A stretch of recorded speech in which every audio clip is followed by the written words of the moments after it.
a shutdown, members of Congress will not receive their pay, but their pay will be escrowed and they will receive it after the government is opened back up.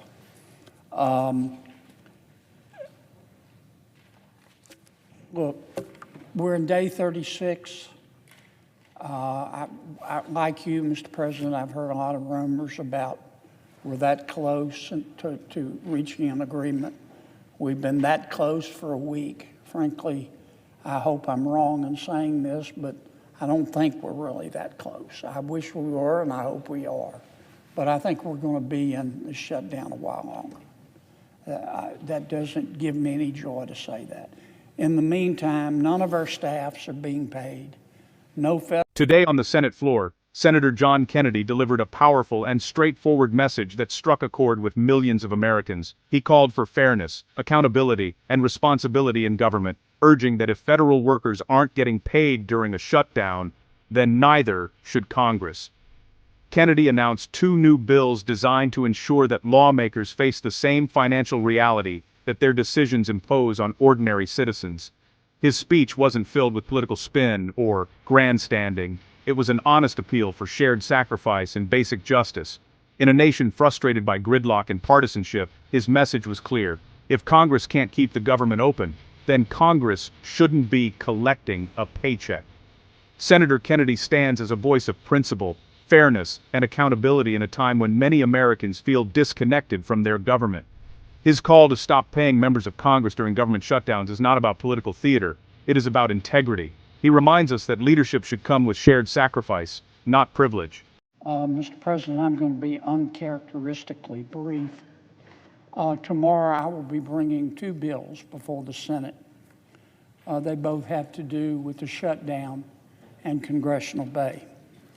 The first bill is the No Shutdown Paychecks Act. The second bill is the Withhold Member Pay During Shutdowns Act. The first bill would provide that as long as we're shut down, and I'll explain why in a moment, as long as we're shut down, no member of Congress can be paid. And the money will not be reimbursed at a later date or repaid at a later date. The second bill, to address any 27th Amendment concerns, will say during federal employees are being paid. I got some numbers in this morning that federal workers have had to borrow $365 million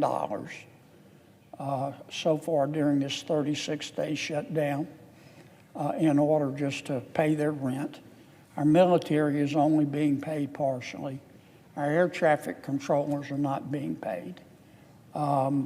People who receive SNAP payments are only being partially paid. I don't think anybody wants to see anybody go hungry in America, and that's not a partisan statement. I think that's a bipartisan statement.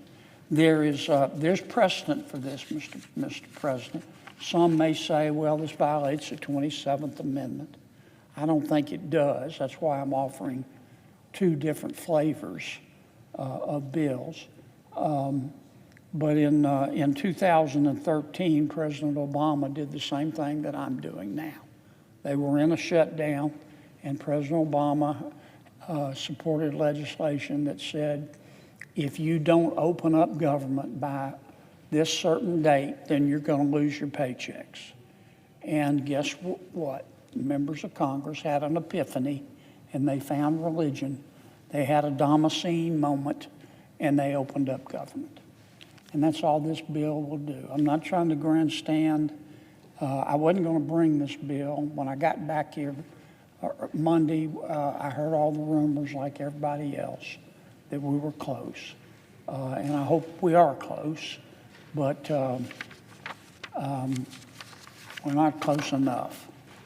And so I'll offer these bills tomorrow, and people can vote yay or they can vote nay. But what's good for the goose is good for the gander. When federal workers, air traffic controllers, and military families are struggling to make ends meet because of political gridlock, it is only right that lawmakers share that burden. Kennedy's 2 bills, the No Shutdown Paychecks Act and the Withhold Member Pay During Shutdowns Act, send a powerful message that accountability must begin at the top. By proposing these measures, Senator Kennedy is not just addressing a temporary crisis, he is challenging a culture of complacency that has long existed in Washington. He is saying that if the government fails to function, then those responsible should not be rewarded.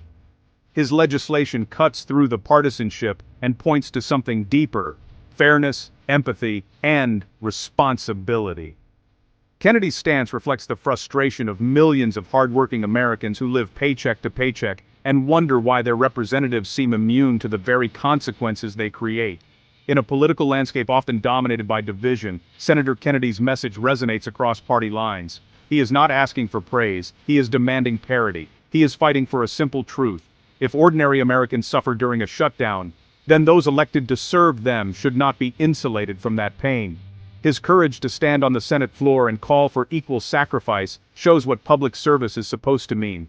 It is a reminder that true leadership is not about speeches or slogans. It is about standing up for what is right, even when it is unpopular. Senator Kennedy's proposal is not just a bill, it is a wake-up call. It tells Washington to stop playing politics with people's livelihoods and start leading with conscience. And that is why his stand deserves respect, because it restores a sense of honor, fairness, and shared responsibility in the heart of American democracy.